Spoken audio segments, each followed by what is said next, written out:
नमस्कार दोस्तों, study with Neeraj sir में मैं विकास आपका स्वागत करता हूं। आप लोग लाइव आ जाइए।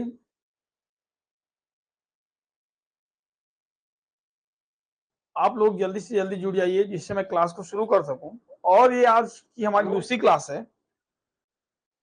उसी क्लास को कंटिन्यू करते हुए आज हम लोग आगे के प्रश्नों को हल करने की कोशिश करेंगे और एक क्रैश कोर्स के माध्यम से जो भी तैयारी कराई जा रही है आप लोग अच्छे से करते रहिएगा, जिससे कि आने वाली परीक्षा में आप लोग सफल हो सके।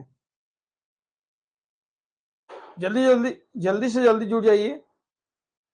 और आप लोग बताइए कि वॉइस आ रही है कि नहीं आ रही भैया।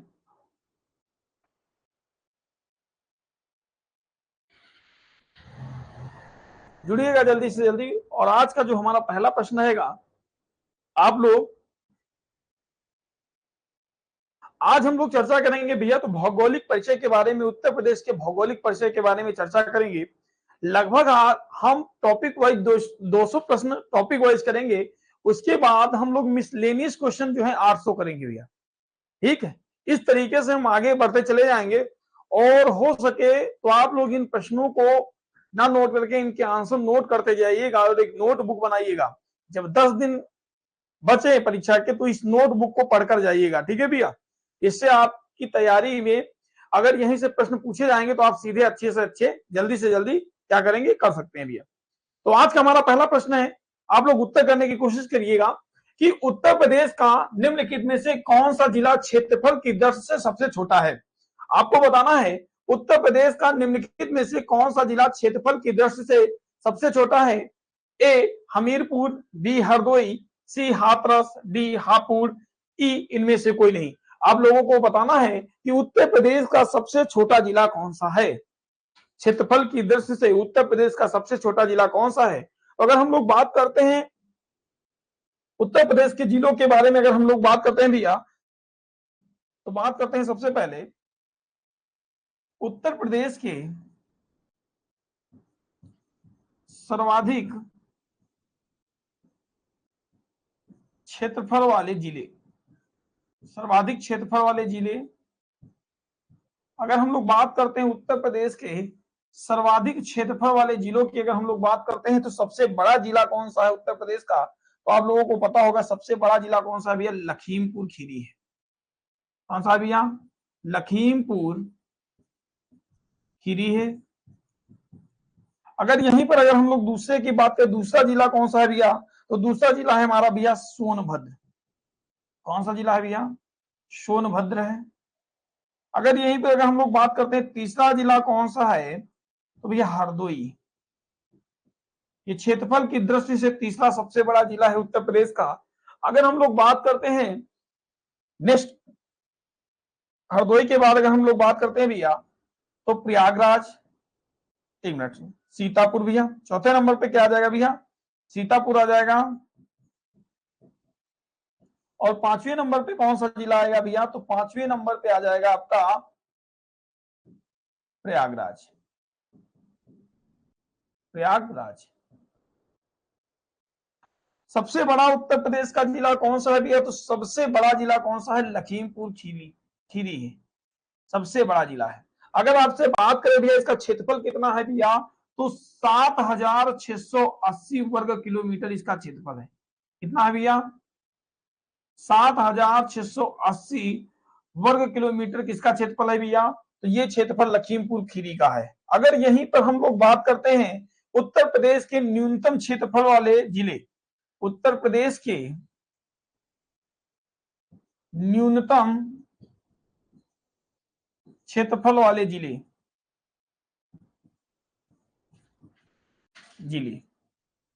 हमारा प्रश्न क्या पूछा गया है भैया, उत्तर प्रदेश का सबसे छोटा जिला कौन सा है। तो यहीं पर सबसे छोटे जिले की अगर हम लोग बात करते हैं भैया तो सबसे छोटा जिला है पहले नंबर पे क्या आ जाएगा भैया, हापुड़ आ जाएगा। दूसरे नंबर पे क्या आ जाएगा भैया, तो भदोही आ जाएगा। भदोही आ जाएगा। भदोही के बाद कौन सा आ जाएगा भैया, तो गाजियाबाद आ जाएगा। गाजियाबाद। और गाजियाबाद के बाद कौन सा आ जाएगा भैया, तो शामली आ जाएगा। और शामली के बाद अगर हम लोग बात करते हैं भैया तो कौन सा आ जाएगा, गौतम बुद्ध नगर आ जाएगा। गौतम बुद्धनगर आ जाएगा। अगर यहीं पर हम लोग बात करते हैं कि हापुड़ का क्षेत्रफल कितना है, तो अगर हम लोग बात करते हैं हापुड़ का क्षेत्रफल कितना है भैया, तो ये उत्तर प्रदेश का सबसे छोटा जिला है और इसका जो क्षेत्रफल है भैया वो 660 वर्ग किलोमीटर है। कितना है भैया? 660 वर्ग किलोमीटर है। अगर आपसे बात कर रहा है, प्रश्न में क्या चर्चा कर रहा था भैया, तो प्रश्न में ये आपसे पूछा है उत्तर प्रदेश का निम्नलिखित में से कौन सा जिला क्षेत्रफल की दृष्टि से सबसे छोटा है, तो भैया कौन सा जिला सबसे छोटा है? हापुड़ जो है ये सबसे छोटा जिला है और इसका क्षेत्रफल कितना है भैया, तो 660 वर्ग किलोमीटर है। अगर आपसे बात करता है उत्तर प्रदेश का दूसरा सबसे बड़ा जिला कौन सा है, तो उत्तर प्रदेश का दूसरा सबसे बड़ा जिला कौन सा है? सोनभद्र है। अगर आपसे बात करें उत्तर प्रदेश का दूसरा न्यूनतम क्षेत्रफल वाला जिला कौन सा है भैया, तो भदोही जिला है। इस क्वेश्चन को याद करिएगा, ठीक है। इस क्वेश्चन को अच्छे से नोट करिएगा। आगे की तरफ बढ़ते हैं भैया, इस क्वेश्चन का आंसर करिएगा। कह रहा है भैया 82.5 डिग्री पूर्वी जिसे भारत के मानक मेरिडियन के रूप में चुना गया है, उत्तर प्रदेश के किस जिले से होकर गुजरता है? तो अगर यहां पर बात कर रहा है भैया तो 82.5 डिग्री रेखा के बारे में बात कर रहा है, तो इस प्रश्न का आंसर करिएगा 82.5 डिग्री भारत के मानक मेरिडियन के बारे में चर्चा कर रहा है। आप लोगों को बताना है कि जो 82.5 डिग्री है जिसे भारत के मानक मेरिडियन के रूप में चुना गया है, उत्तर प्रदेश के किस जिले से होकर गुजरता है? ए कानपुर से होकर गुजरता है, बी आजमगढ़ से होकर गुजरता है, सी इलाहाबाद से होकर गुजरता है, डी हमीरपुर से गुजरता है, ये इनमें से कोई नहीं। आप लोगों को बताना है कि 82.5 डिग्री रेखा कहां से गुजरती है या उत्तर प्रदेश के किस स्थान से गुजरती है। बस भैया क्लास को एक प्रश्न मैंने बताया है, अभी क्लास स्टार्ट हुई है, मात्र 3 मिनट या 4 मिनट हुए होंगे ज्यादा, ठीक है भैया। तो हम लोग बात कर रहे थे कि 82.5 डिग्री रेखा जो है उत्तर प्रदेश के किस स्थान से शुरू होती है भैया, तो 82.5 डिग्री रेखा की अगर हम लोग बात करते हैं भैया, तो 82.5 डिग्री रेखा जो होती है ये उत्तर प्रदेश के प्रयागराज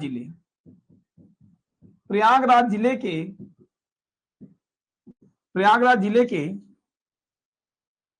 मिर्जापुर से प्रारंभ होती है। कहां से प्रारंभ होती है भैया? मिर्जापुर से प्रारंभ होती है।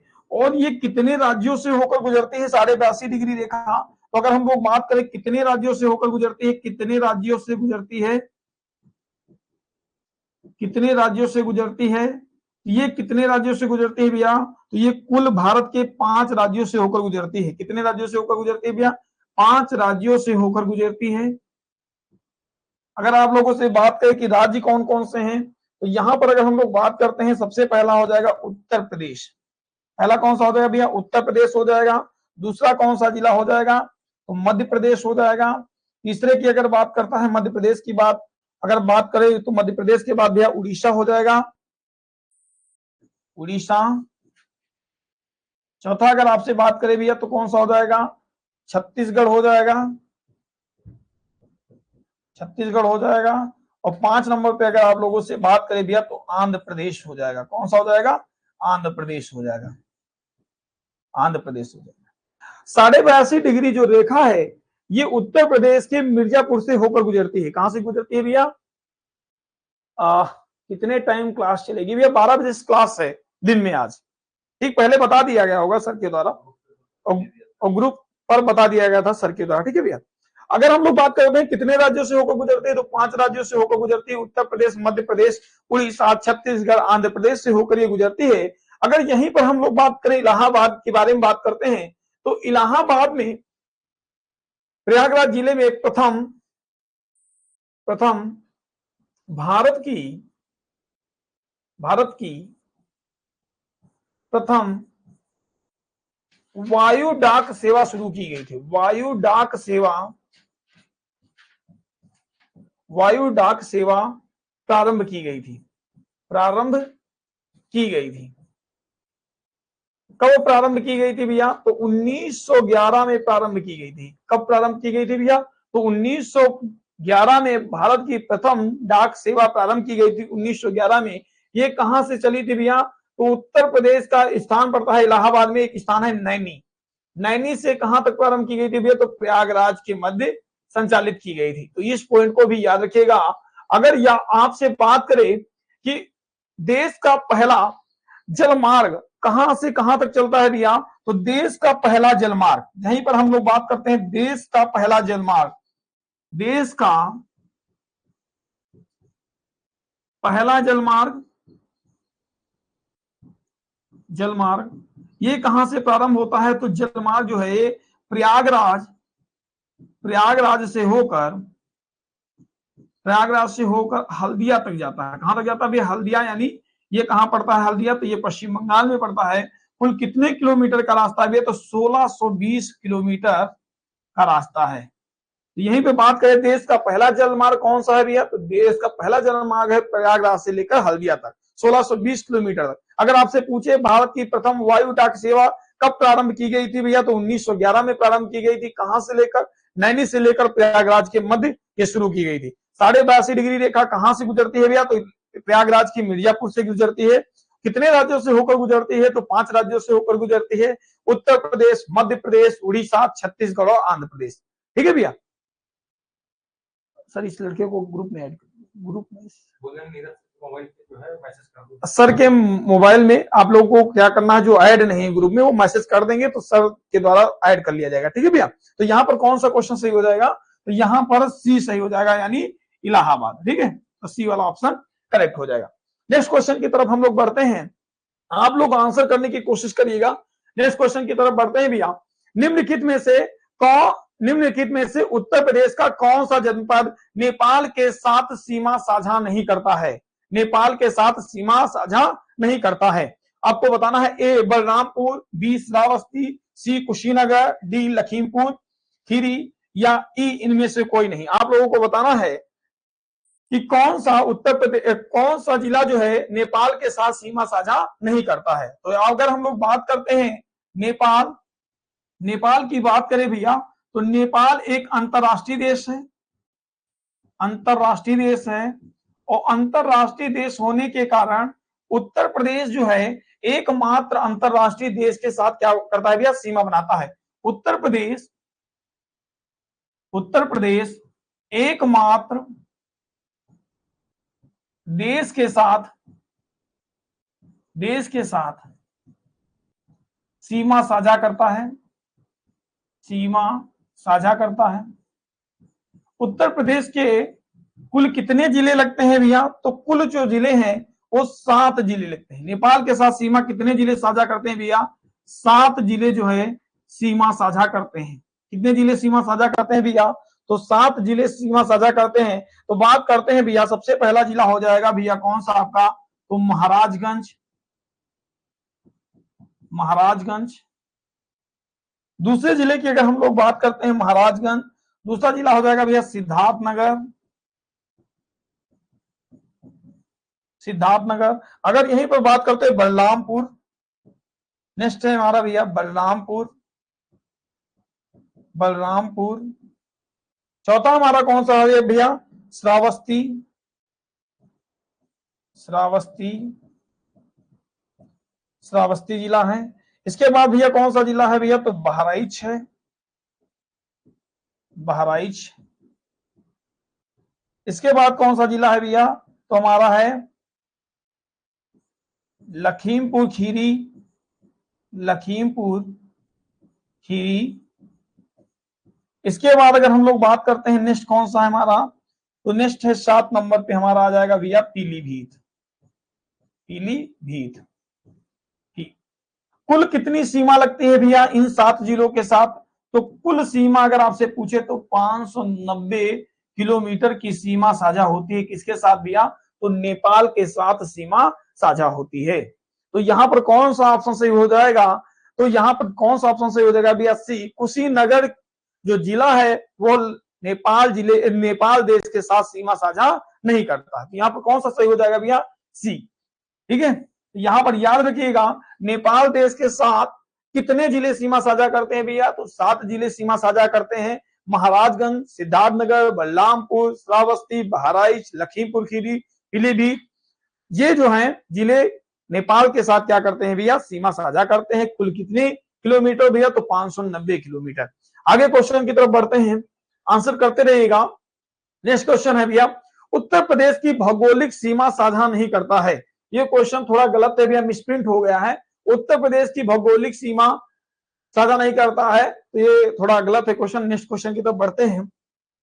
नेक्स्ट क्वेश्चन है भैया, उत्तर प्रदेश की भौगोलिक सीमा सर्वाधिक राज्यों को स्पर्श करती है, निम्नलिखित में से कौन सा राज्य इनमें शामिल नहीं है। उत्तर प्रदेश की भौगोलिक सीमा सर्वाधिक राज्यों को स्पर्श करती है, निम्नलिखित में से कौन सा राज्य इनमें शामिल नहीं है। तो आप लोगों को बताना है कि किस राज्य के साथ उत्तर प्रदेश की सीमा नहीं लगती है। आपको बताना है, ए उत्तराखंड, बी उड़ीसा, सी मध्य प्रदेश, डी झारखंड, ई इनमें से कोई नहीं। आपको बताना है। तो बिल्कुल सही बता रहे हैं जो लोग बी वाला ऑप्शन बता रहे हैं, राम प्रकाश पांडे, वो बिल्कुल सही बता रहे हैं भैया।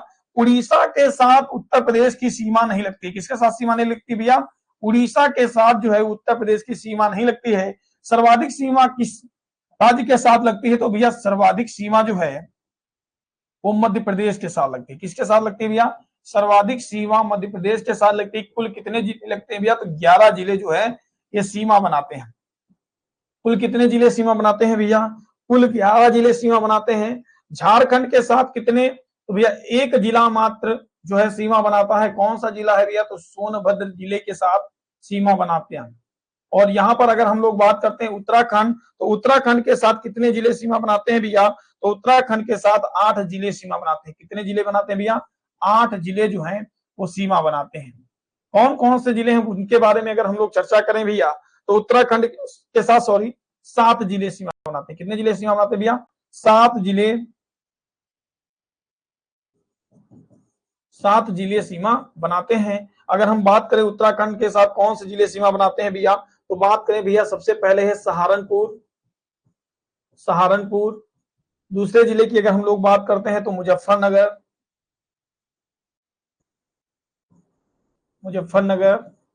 अगर हम तीसरे जिले की बात करते हैं भैया तो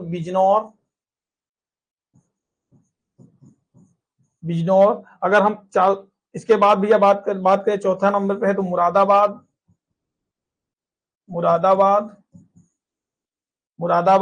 अगर हम नेक्स्ट की बात करते हैं मुरादाबाद के बाद भैया रामपुर। मुरादाबाद के बाद भैया 5 नंबर पे रामपुर। फिर नेक्स्ट कौन सा है, रामपुर के बाद हमारा है बरेली के साथ। इसके बाद है भैया नेक्स्ट हमारा है कौन सा, तो पीलीभीत। कौन सा हो जाएगा भैया, 7 नंबर पे पीलीभीत। उत्तराखंड जो राज्य है कुल कितने जिलों के साथ सीमा बनाता है भैया, तो उत्तराखंड जो राज्य है कुल 7 जिलों के साथ सीमा बनाता है। सहारनपुर, मुजफ्फरनगर, बिजनौर, मुरादाबाद, रामपुर, बरेली, पीलीभीत। याद रखिएगा इस पॉइंट को। मध्य प्रदेश सर्वाधिक सीमा बनाता है कितने जिलों के साथ, 11 जिलों के साथ। झारखंड एकमात्र जिले के साथ सीमा बनाता है। कौन सा जिला है भैया, सोनभद्र। अगर यहीं पर अगर हम लोग बात करते हैं मध्य प्रदेश कितने जिलों के साथ सीमा बनाता है, तो अगर उसकी बात करें तो भैया 11 जिलों के साथ सीमा बनाता है। पहला है भैया कौन सा, मिर्जापुर।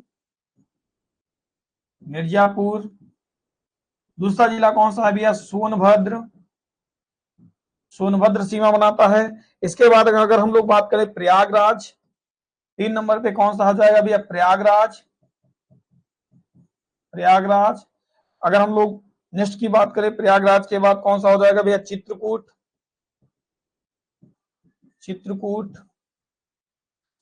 की अगर हम बात करते हैं भैया तो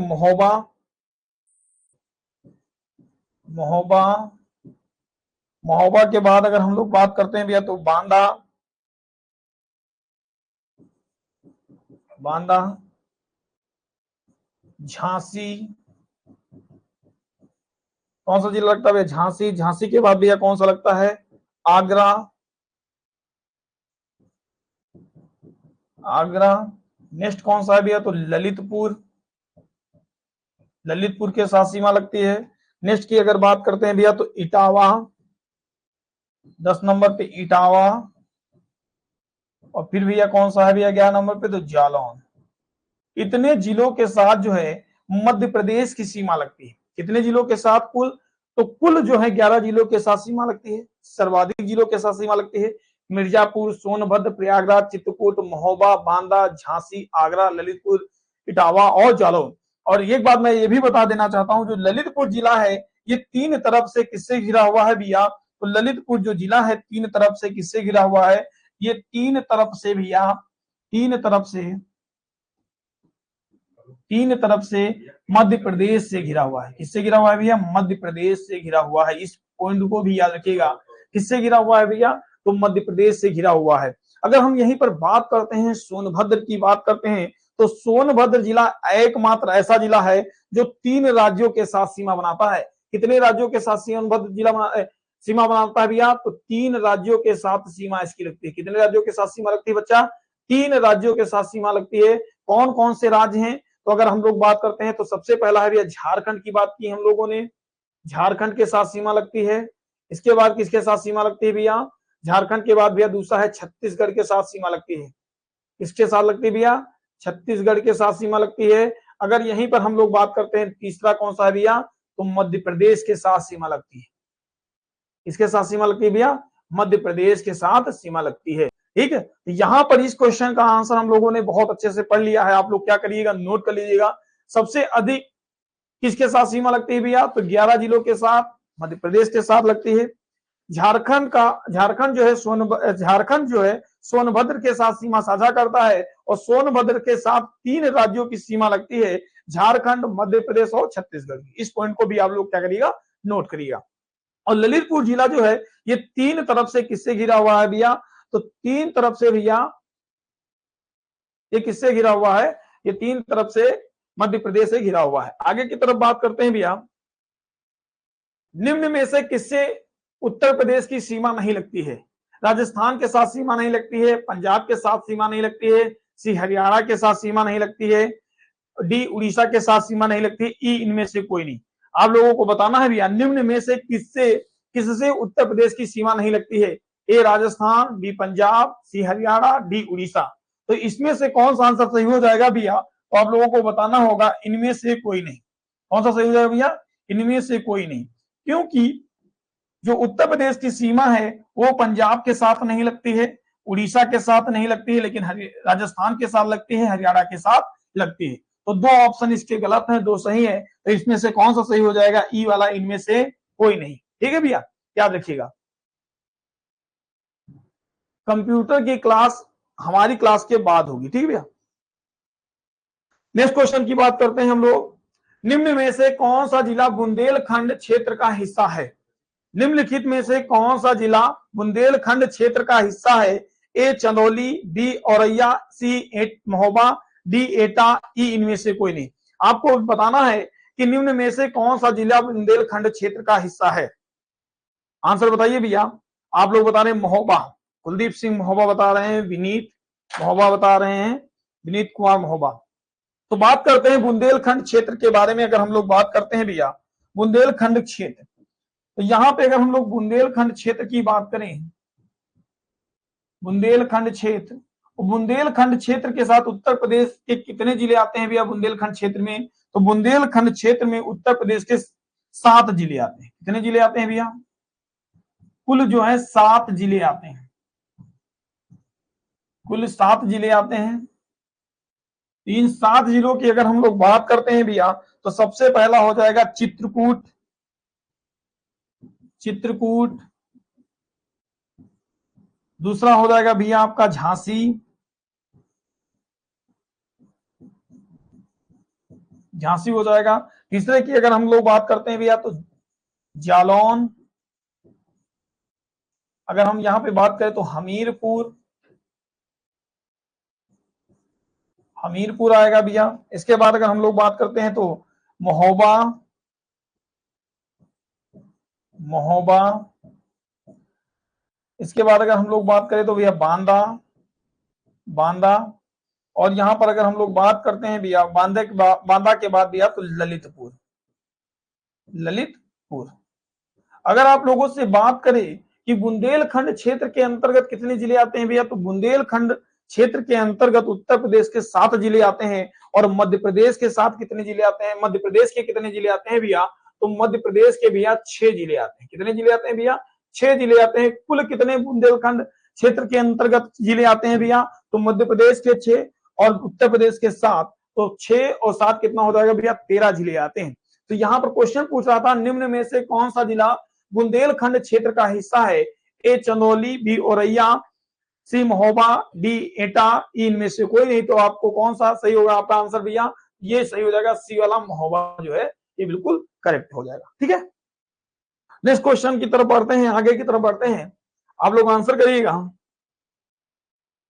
उत्तर प्रदेश का निम्नलिखित में से कौन सा जिला दक्षिण के पठारी भाग के अंतर्गत नहीं आता है?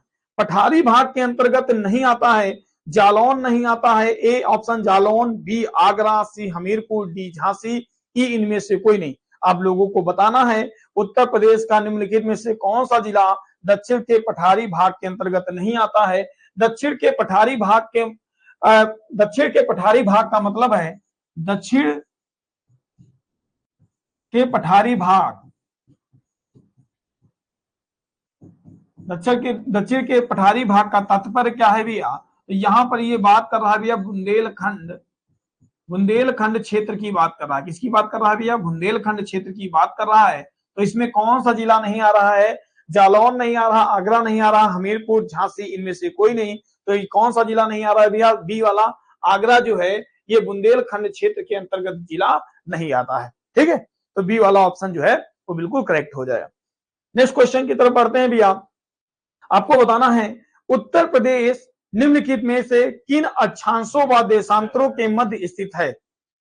किन अक्षांशों और देशांतरों के मध्य स्थित है? आपको बताना है भैया। ए 23 डिग्री 52 मिनट, यहाँ पे कर लीजिएगा 52 मिनट भैया, उत्तरी अक्षांश से 30 डिग्री 28 मिनट उत्तरी अक्षांश तथा 77 डिग्री 3 मिनट पूर्वी देशांतर से 84 डिग्री 39 मिनट पूर्वी देशांतर तक। अगर नेक्स्ट क्वेश्चन आपको बताना है, बी वाला ऑप्शन बताना है 21 डिग्री 56 मिनट उत्तरी अक्षांश से 32 डिग्री 22 मिनट उत्तरी अक्षांश तथा 75 डिग्री 27 मिनट पूर्वी देशांतर से 82 डिग्री 42 मिनट पूर्वी देशांतर तक। सी वाला ऑप्शन है भैया 23 डिग्री उत्तरी अक्षांश से 31 डिग्री उत्तरी अक्षांश और 77 डिग्री पूर्वी देशांतर से 84 डिग्री पूर्वी देशांतर तक। डी उपरोक्त में से कोई नहीं, ई इनमें से कोई नहीं। आपको कौन सा है, आपको सही वाला बताना है भैया, कौन सा सही हो जाएगा आपको सही बताना है भैया। ठीक है, आप इसमें से कौन सा सही है आपको, आप लोग आंसर बताइए भैया कौन सा सही है। 59 नंबर का क्वेश्चन का आंसर बताइए भैया। 23 डिग्री 52 मिनट उत्तरी अक्षांश से 30 डिग्री 28 मिनट उत्तरी अक्षांश तक, या 77 डिग्री 3 मिनट पूर्वी देशांतर से 84 डिग्री 39 मिनट पूर्वी देशांतर तक। आप लोगों को बताना है। तो मेरे हिसाब से इस क्वेश्चन का आंसर हो जाएगा भैया उपरोक्त में से कोई नहीं। क्यों उपरोक्त में से कोई नहीं? तो अगर हम लोग इसकी बात करें भैया अक्षांशी और देशांतरी विस्तार की बात करें, इसकी बात करें भैया अक्षांशी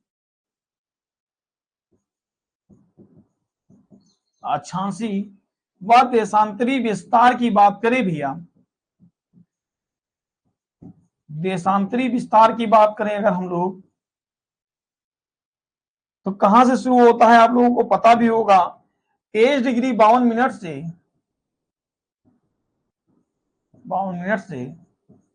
ये 31 डिग्री 28 मिनट उत्तरी अक्षांश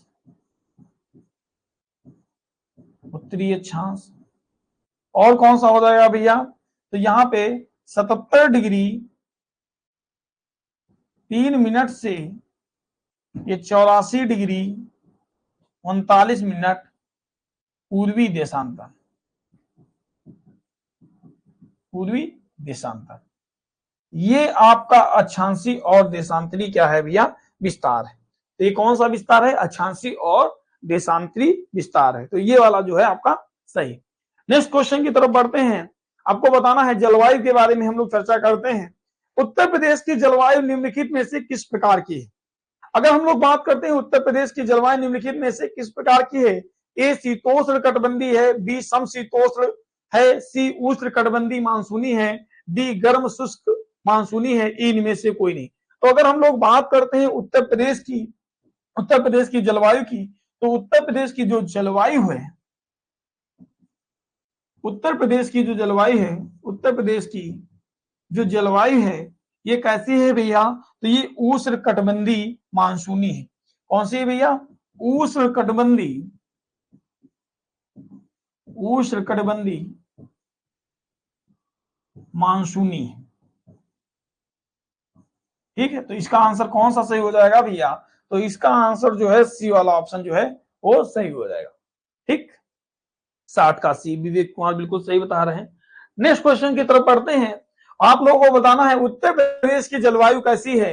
ए उष्णकटिबंधीय है, बी मानसूनी है, सी ए और बी है, डी इनमें से कोई नहीं है, ई इनमें से कोई नहीं। आपको बताना है भैया कौन सा सही हो जाएगा।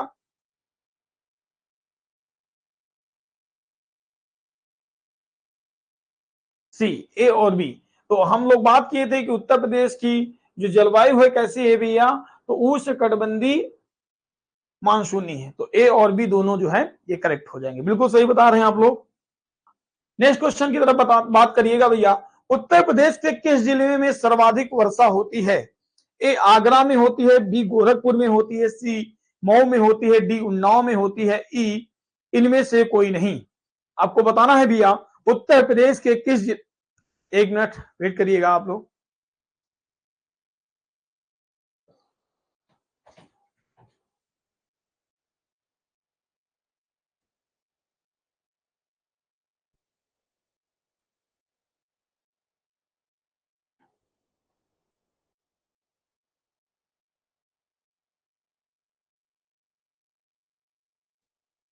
वेट करिएगा भैया।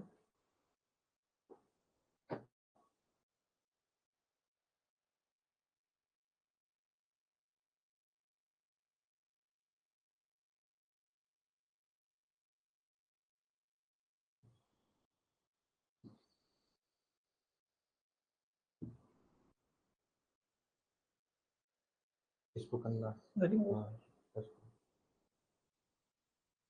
हाँ, यस करना यस यस यस।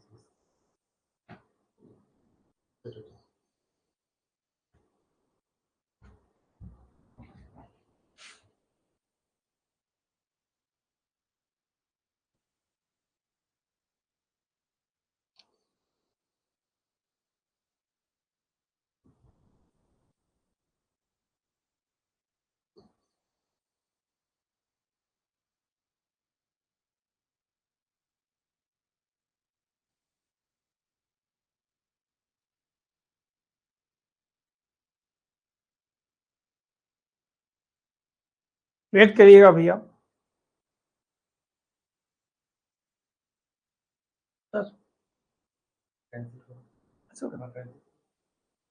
आ गया।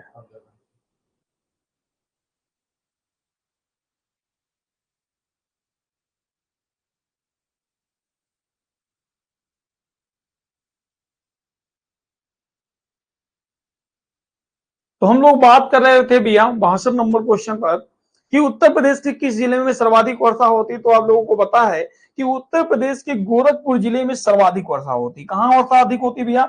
उत्तर प्रदेश के गोरखपुर जिले में सर्वाधिक वर्षा होती। क्या होती भैया?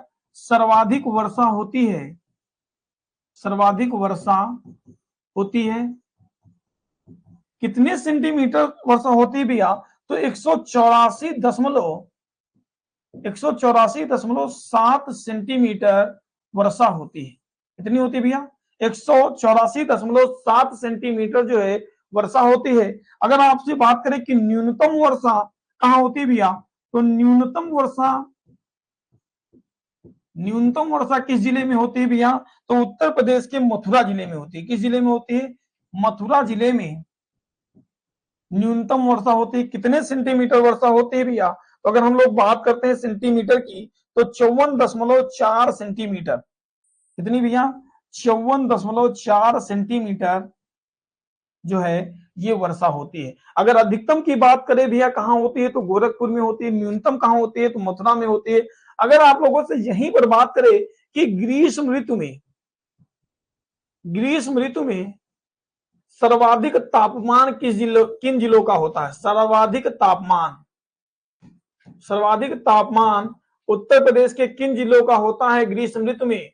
तो सर्वाधिक तापमान जो उत्तर प्रदेश के जिलों की अगर हम लोग बात करें तो भैया झांसी और किसका रहता है भैया? तो आगरा का रहता है। किसका रहता है भैया? झांसी और आगरा का रहता है। अगर यहीं पर बात करें न्यूनतम तापमान किसका रहता है भैया? न्यूनतम तापमान की बात करें अगर हम लोग तो न्यूनतम तापमान जो रहता है वो बरेली का रहता है। किसका रहता है भैया?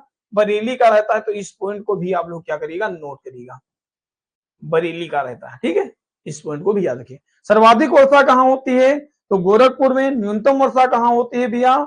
तो कहां होती है भैया न्यूनतम वर्षा? मथुरा में होती है। ठीक है, ठीक, आगे की तरफ बढ़ते हैं।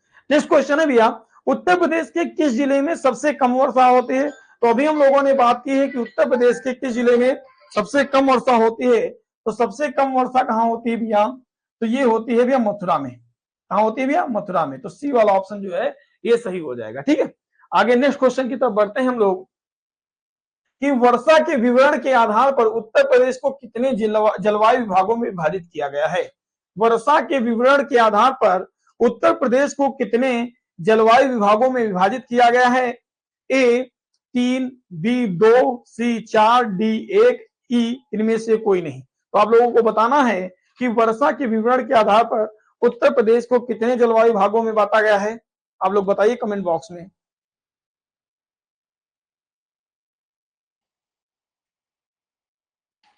अगर हम लोग बात करते हैं वर्षा विवरण के आधार पर, तो वर्षा विवरण के आधार पर जो उत्तर प्रदेश की जलवायु है इसको दो भागों में बांटा गया है। कितने भागों में बांटा गया भैया?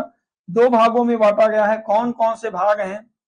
पहला है भैया, पहला भाग है आर्द्र एवं उष्ण क्षेत्र। आर्द्र एवं उष्ण क्षेत्र। दूसरे अगर क्षेत्र की हम लोग बात करते हैं, दूसरा हमारा क्षेत्र कौन सा है? तो दूसरा क्षेत्र भैया साधारण आर्द्र एवं उष्ण क्षेत्र। साधारण आर्द्र एवं उष्ण क्षेत्र। ठीक, तो याद रखिएगा वर्षा के विवरण के आधार पर उत्तर प्रदेश को कितने जलवायु विभागों में विभाजित किया गया है? तो दो भागों में बांटा गया। कितने भागों में बांटा गया भैया? दो भागों में बांटा गया है। तो बी वाला ऑप्शन जो है वो सही हो जाएगा। नेक्स्ट क्वेश्चन की तरफ बढ़ते हैं। आप लोगों को बताना है कि 65 नंबर पे मृदा अपरदन सर्वाधिक किस जिले में होता है? ए इटावा में होता है, बी अलीगढ़ में होता है, सी बुलंदशहर में होता है, डी आगरा में होता है, इनमें से कोई नहीं। आप लोगों को बताना है कि मृदा अपरदन सर्वाधिक किस जिले में होता है। तो मृदा अपरदन की अगर हम लोग बात करें भैया तो मृदा अपरदन जो है सर्वाधिक ये इटावा जिले में होता है। कहां पे होता है भैया? इटावा जिले में होता है। क्यों होता है? तो आप लोगों को पता होगा चंबल नदी अधिग्रहण क्षेत्र में, चंबल नदी अधिग्रहण क्षेत्र में अवनलिका अपर्दन होता है। अवनलिका अपर्दन का मतलब होता है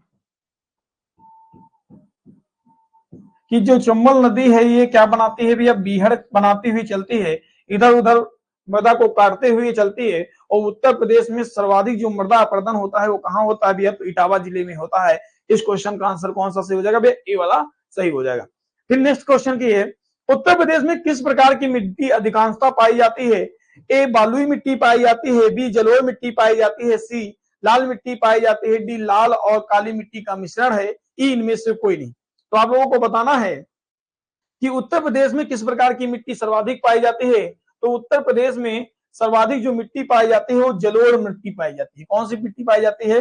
ये जलोढ़ मिट्टी पाई जाती है। ये उत्तर प्रदेश के मध्यवर्ती मैदान में पाई जाती है। उत्तर प्रदेश के मध्यवर्ती मैदान में मिट्टी जो है ये पाई जाती है। और इसे भैया किस मिट्टी के नाम से जानते हैं भैया? तो इसे कछारी मृदा के नाम से भी जाना जाता है। किसके नाम से जाना जाता है भैया? कछारी मृदा के नाम से जाना जाता है। जलोढ़ मिट्टी को भैया दो भागों में बांटा गया है। कितने भागों में बांटा गया है? दो भागों में। इसे हम लोग खादर और भैया बांगर के नाम से भी जानते हैं। किसके नाम से जानते हैं? बांगर के नाम से जानते हैं और खादर के नाम से जानते हैं। खादर मिट्टी कौन सी है आप लोगों को बताने की जरूरत नहीं। खादर मिट्टी क्या होती है, बांगर मिट्टी कौन सी होती है, ये आपको बताने की जरूरत नहीं, क्योंकि आप एजीटीए की तैयारी कर रहे हैं और खादर और बांगर मिट्टी के बारे में हमसे अच्छा जानते होंगे। ठीक है भैया, नेक्स्ट क्वेश्चन की बात करते हैं, आगे बढ़ते हैं। नेक्स्ट क्वेश्चन है, निम्न में से किन मृदा का प्रस्तरों के साथ हल्की दोमट मृदा मिलती है? निम्न में से किन मृदा का प्रस्तरों, प्रस्तरों का मतलब होता है पत्थर, के साथ हल्की दोमट मृदा मिलती है? यह है भोटा मृदा, माड़ मृदा, परवा मृदा, राकड़ मृदा, इनमें से कोई नहीं। तो आपको हम बता दें कि जो ये मृदा है, भोटा मृदा, माड़ मृदा और राकड़ मृदा और परवा मृदा, ये मृदा कहाँ पाई जाती है? तो भैया ये मृदा जो चारों मृदा है बुंदेलखंड क्षेत्र में पाई जाती है। कहाँ पाई जाती है भैया? बुंदेलखंड क्षेत्र में पाई जाने वाली मृदा का नाम कौन सा है भैया? इनको स्थानीय भाषा में बुंदेलखंड के क्षेत्र में भोटा मृदा, माड़ मृदा और परवा मृदा और राकड़ मृदा के नाम से भी जाना जाता है बुंदेलखंड क्षेत्र में। अगर हम लोग बात करते हैं प्रस्तरों के साथ हल्की दोमट मृदा मिलती है, तो प्रस्तरों के साथ हल्की जो दोमट मृदा मिलती है ये परवा मृदा मिलती है। कौन सी मृदा मिलती है भैया? परवा मृदा मिलती है। कौन सी भैया है? परवा मृदा है। ये कहाँ मिलती है भैया? तो हमीरपुर और जालौन में मिलती है। कहाँ मिलती है भैया? हमीरपुर और जालौन वाले क्षेत्र में ये मिट्टी देखने को मिलती है। इस बात को याद रखिएगा। और ये कैसी होती है भैया? तो ये हल्की दोमट होती है। कैसी होती है? हल्की दोमट होती है। नेक्स्ट क्वेश्चन की तरफ बढ़ रहे हैं हम लोग। प्रदेश का कौन सा जिला अवनलिका अपरदन से अधिक प्रभावित है? अभी इस क्वेश्चन के बारे में हम लोगों ने चर्चा की कि प्रदेश का कौन सा जिला अवनलिका अपरदन से अधिक प्रभावित है? ए वाराणसी है, बी कानपुर है, सी हमीरपुर है, डी इटावा है, ई इनमें से कोई नहीं। आपको बताना है। राम प्रकाश पांडे बिल्कुल सही बता रहे हैं भैया। तो इसमें से कौन सा सही हो जाएगा भैया? इटावा। इटावा जो है ये अवनलिका अपरदन से बहुत अधिक प्रभावित है। किससे प्रभावित है भैया? और नलिका अपरदन से सर्वाधिक प्रभावित जिला कौन सा है? तो इटावा जिला है। इस पॉइंट को भी याद रखिएगा। नेक्स्ट पॉइंट की तरफ बढ़ते हैं। लाल मृदा उत्तर प्रदेश के किन जनपदों में मुख्य रूप से पाई जाती है? कानपुर में, ए है ऑप्शन कानपुर प्रयागराज, बी है लखनऊ रायबरेली, सी प्रयागराज प्रतापगढ़, डी मिर्जापुर सोनभद्र। आपको बताना है लाल मृदा के बारे में, आपको बताना है भैया ये कहां पाई जाती है। तो लाल मृदा की अगर हम लोग बात करते हैं तो लाल मृदा आप लोग बताइए भैया। 69 का आंसर करिए आप लोग जल्दी से जल्दी। 69 वाले क्वेश्चन का आंसर करिए आप लोग कि लाल मृदा उत्तर प्रदेश के किन जनपदों में मुख्य रूप से पाई जाती है?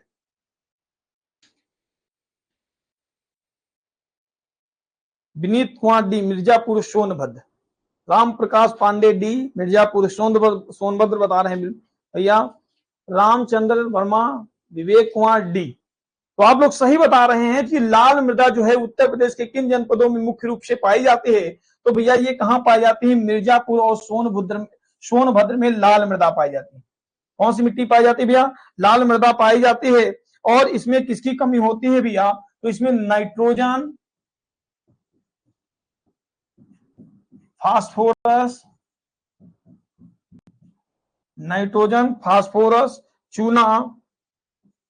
चूना तथा जैव तत्वों की कमी होती है।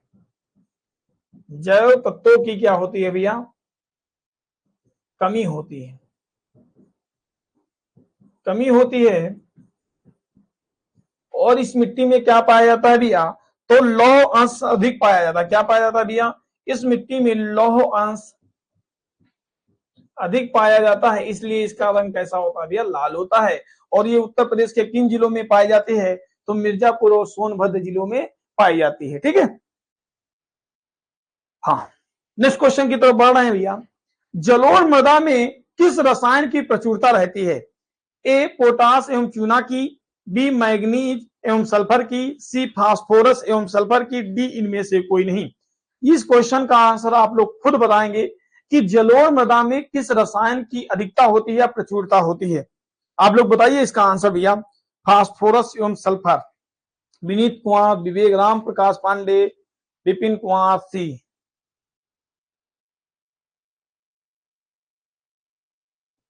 एक बार आप लोग इस क्वेश्चन का आंसर करिए कि जलोढ़ मृदा में किस रसायन की प्रचुरता अधिक होती है? तो मैं बता देना चाहता हूं कि जितने भी लोग आंसर बता रहे हैं वो गलत बता रहे हैं।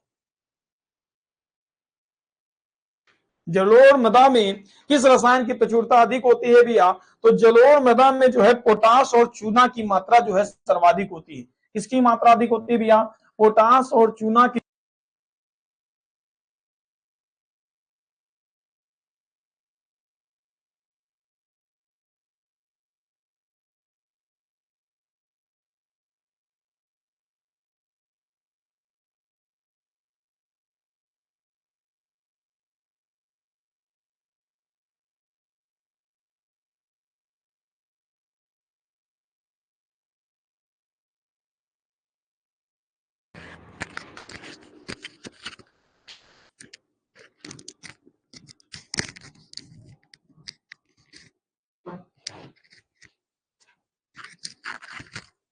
ठीक है भैया, तो ठीक है, हम लोग बात कर रहे थे जलोढ़ मृदा में किस रसायन की प्रचुरता रहती है? तो पोटाश एवं चूना की प्रचुरता रहती है।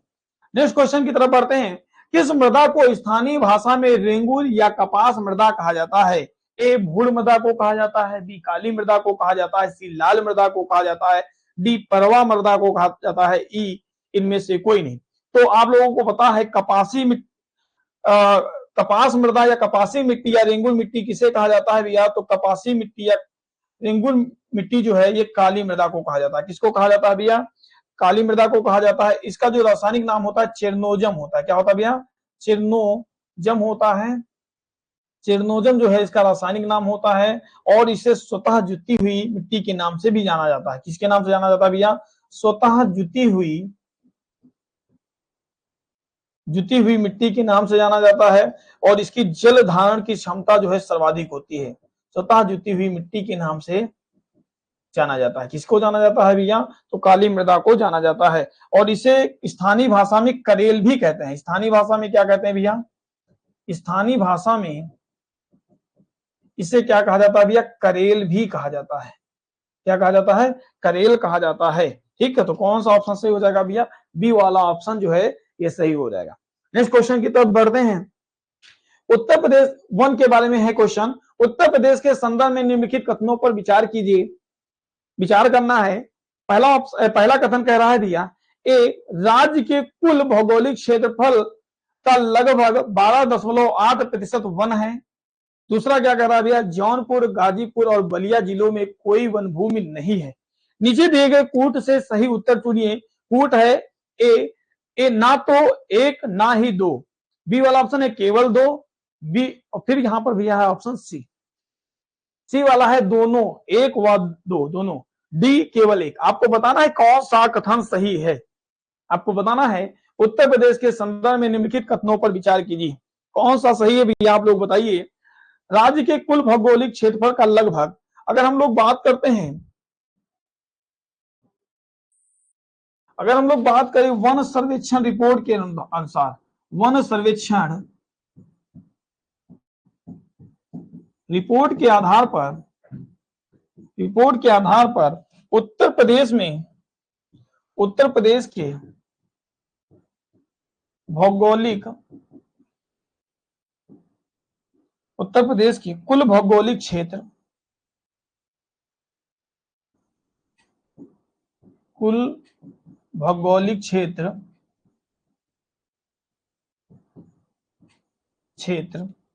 6 से 7%। कितना भैया? 6 से 7% क्षेत्र पर क्या है भैया? वन स्थित है। वन स्थित है। तो पहला कथन क्या हो जाएगा भैया? गलत हो जाएगा।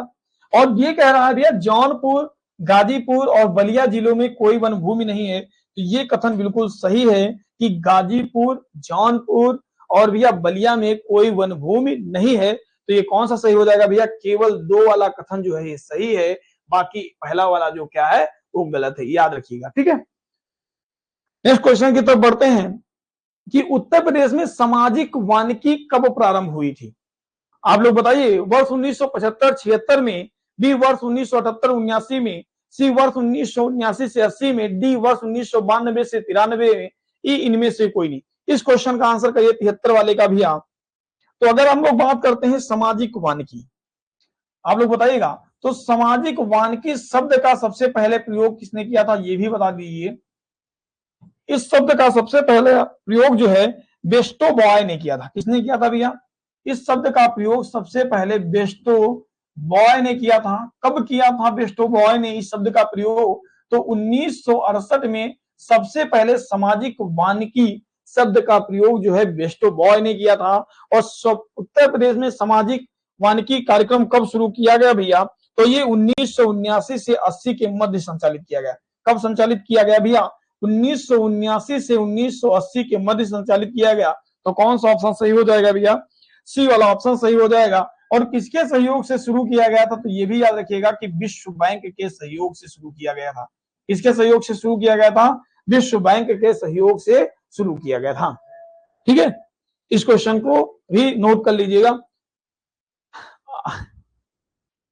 आप लोगों को क्लास समझ में आ रही है तो आप लोग एक बार बताइए भी कमेंट बॉक्स में कि आप लोगों को चीजें समझ में आ रही हैं भैया। अगर आप लोगों को क्लास समझ में आ रही तो एक बार बताइए भैया।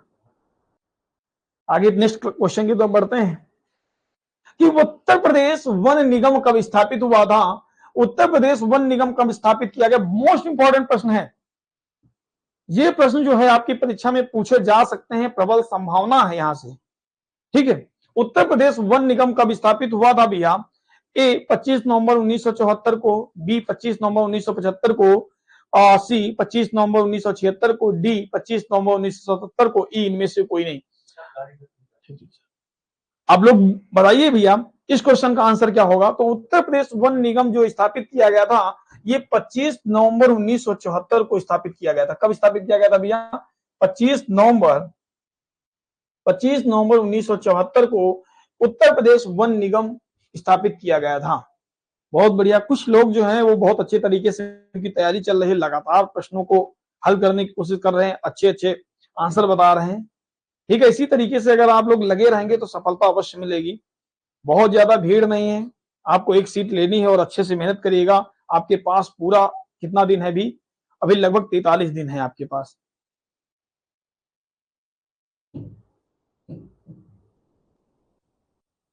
बिल्कुल भैया, 15 दिन का टाइम आपको इतना ज्यादा मिल जाएगा कि आप उत्तर प्रदेश से बेझिझक आप लोग तैयारी करेगा। मैं ज्यादा नहीं बड़ी बड़ी बातें करता हूं, लेकिन ये है कि आप लोग जब पेपर हॉल में बैठेंगे तो आप अच्छे से कर लेंगे क्वेश्चन को। ठीक है, मैं ये नहीं कह सकता कोई 20 में 19 आप मेरी ही क्लास से आएंगे या 20 में से 20 ही मेरी क्लास से आएंगे, मैं ऐसा नहीं करता हूँ। ठीक है, मैं ये बता नहीं सकता हूँ। ठीक है, बाकी आप लोग तैयारी कर रहे हैं, आप लोग अलग जगह से भी तैयारी करते होंगे, देखते होंगे किस तरीके से तैयारी कराई जा रही है। ठीक है, ये तो है नहीं कि आप स्टडी विद नीरज सर की क्लास पर ही डिपेंड होंगे, ऐसा नहीं है। कोई भी बच्चा किसी के ऊपर डिपेंड नहीं होता, जहां से मिलता है वहां से बटोर लेता है, इधर बटोर ले उधर बटोर ले, कुछ कम ना हो। ठीक, थोड़ा मुझसे ले लेते होंगे, थोड़ा दूसरे से ले लेते होंगे, इसी तरीके से क्लास जो है वो धीरे धीरे क्या करते होंगे आप लेते रहेंगे। लेकिन मैं आपसे फिर बताना चाहता हूं कि जिस पर आपने विश्वास किया है उस पर विश्वास बनाकर रखिएगा और उस कंटेंट को जितनी बार रिवीजन कर सके आप, जितना अधिक बार पढ़ ले, वही आपके लिए क्या होगा? फायदेमंद होगा। ठीक है, तो आप पढ़िए अच्छे से, आपको सफलता अवश्य मिलेगी। ठीक है, नेक्स्ट क्वेश्चन की तरफ बढ़ते हैं भैया। राष्ट्रीय वन नीति क्षेत्र के संदर्भ में वनों का उच्चतम प्रतिशत मिलता है। 1/4 भाग है भैया, बी वाला ऑप्शन 1/2 भाग है, सी 1/5 भाग है, डी 1/3 भाग है। तो राष्ट्रीय वन नीति के अनुसार जो है कितने क्षेत्रफल पर वन होने चाहिए भैया? कितने प्रतिशत क्षेत्र पर? तो राष्ट्रीय वन नीति के अनुसार 1/3 भाग पर कुल क्षेत्रफल का 1/3 भाग पर क्या होना चाहिए? वन का क्षेत्र होना चाहिए। तो कौन सा सही हो जाएगा भैया? डी वाला ऑप्शन जो है ये करेक्ट हो जाएगा। ठीक है, डी वाला ऑप्शन जो है वो सही हो जाएगा। नेक्स्ट क्वेश्चन की तरफ बढ़ते हैं भैया। निम्न जनपदों में कौन सर्वाधिक वनाच्छादित है? ए लखीमपुर खीरी है, बी सोनभद्र है, सी पीलीभीत है, डी चित्रकूट है, ई इनमें से कोई नहीं। तो सबसे ज्यादा वन कहां पाए जाते हैं? तो अगर हम लोग बात करते हैं सर्वाधिक वनों की बात करें भैया, तो सर्वाधिक वन क्षेत्रफल वाले जिले, सर्वाधिक वन क्षेत्रफल वाले जिले सर्वाधिक वन क्षेत्रफल वाले जिलों की अगर हम लोग बात करें तो सबसे पहला है भैया सोनभद्र। कौन सा है भैया? सबसे पहला है सोनभद्र, सोनभद्र जिला। दूसरा जिला कौन सा है भैया? लखीमपुर खीरी है, लखीमपुर खीरी है। अगर हम तीसरे जिले की बात करें भैया लखीमपुर खीरी के बाद कौन सा जिला है भैया? तो मिर्जापुर है, मिर्जापुर है। अगर नेक्स्ट की बात करें भैया तो 5 नंबर पे क्या है भैया? पीलीभीत। कौन सा भैया? पीलीभीत,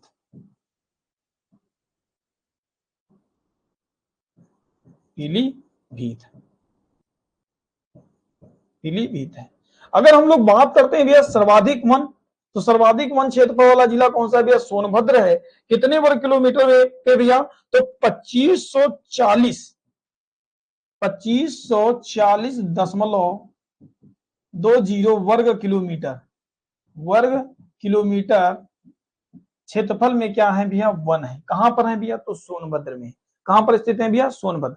अगर यहीं पर हम लोग बात करें न्यूनतम की बात करें भैया तो न्यूनतम जो है, न्यूनतम कहां पर है स्थित भैया? न्यूनतम वन कहां पर है उत्तर प्रदेश में? तो न्यूनतम जो वन है वो भदोही में है। कहां पर स्थित है भैया? भदोही में है। कितने प्रतिशत या कितने वर्ग किलोमीटर में फैले हैं भैया? तो 3.12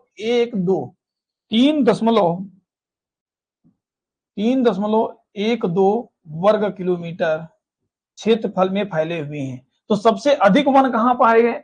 उत्तर प्रदेश के किस जिले में पाए जाते हैं भैया? तो सोनभद्र में। सबसे कम कहां पाए जाते हैं भैया? तो भदोही में पाए जाते हैं। याद रखिएगा, सबसे अधिक वन कहां पाए जाते हैं भैया? तो सोनभद्र में पाए जाते हैं। ए वाला ऑप्शन जो है वो सही हो जाएगा। ठीक है, नेक्स्ट क्वेश्चन की तरफ बढ़ते हैं भैया।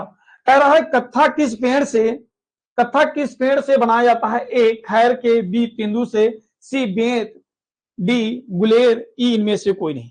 कत्था किस पेड़ से बनाया जाता है? तो आप लोगों को पता होगा कि कत्था जो है ये खैर के वृक्ष से प्राप्त किया जाता है। किससे प्राप्त किया जाता है भैया? खैर के वृक्ष से प्राप्त किया जाता है। इसे ही बबूल के नाम से भी जाना जाता है। किसके नाम से जाना जाता है भैया?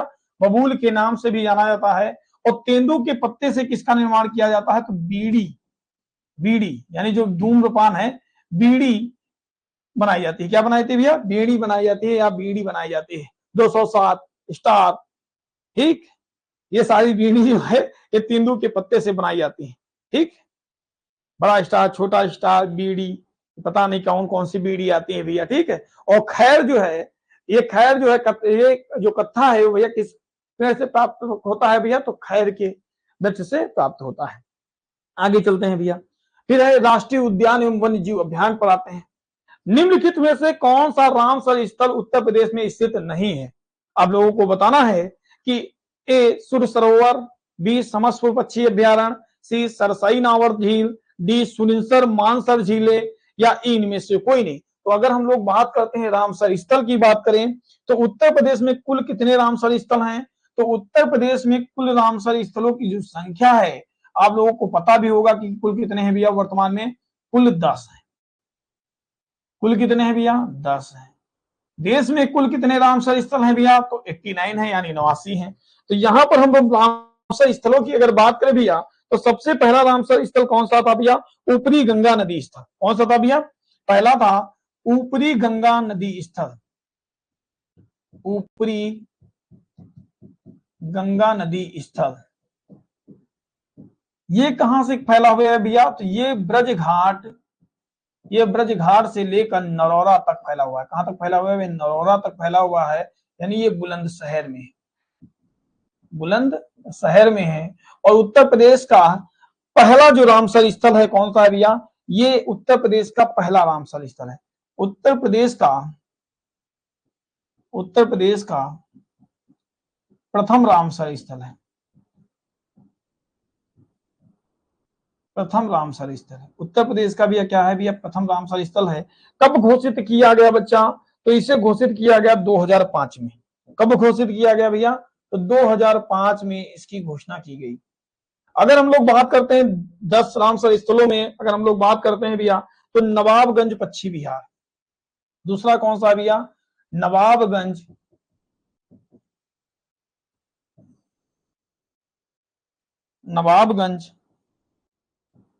पच्छी बिहार, ये कहां स्थित है भैया? तो नवाबगंज पच्छी बिहार जो है ये उन्नाव में स्थित है। ठीक, दूसरा कौन सा है भैया? नवाबगंज पच्छी बिहार, पार्वती अर्गा, पार्वती अर्गा पच्छी बिहार, पार्वती अर्गा पच्छी बिहार कहां स्थित है भैया? तो ये गोंडा में स्थित है। कहां स्थित है भैया? गोंडा में स्थित है। नेक्स्ट की अगर हम लोग बात करें भैया, समनपुर पच्छी बिहार, समनपुर पच्छी बिहार, समनपुर पच्छी बिहार, समनपुर पच्छी बिहार कहां स्थित है भैया? तो मैनपुरी में स्थित है। कहां स्थित है भैया? मैनपुरी में स्थित है। अगर समनपुर के बाद आपको हम बात करें भैया, तो समसपुर पक्षी अभ्यारण्य, कौन सा भैया? समसपुर, समसपुर पक्षी अभ्यारण्य, ये समसपुर पक्षी अभ्यारण्य कहां स्थित है भैया? तो रायबरेली में स्थित है। कहां स्थित है भैया? रायबरेली में स्थित है।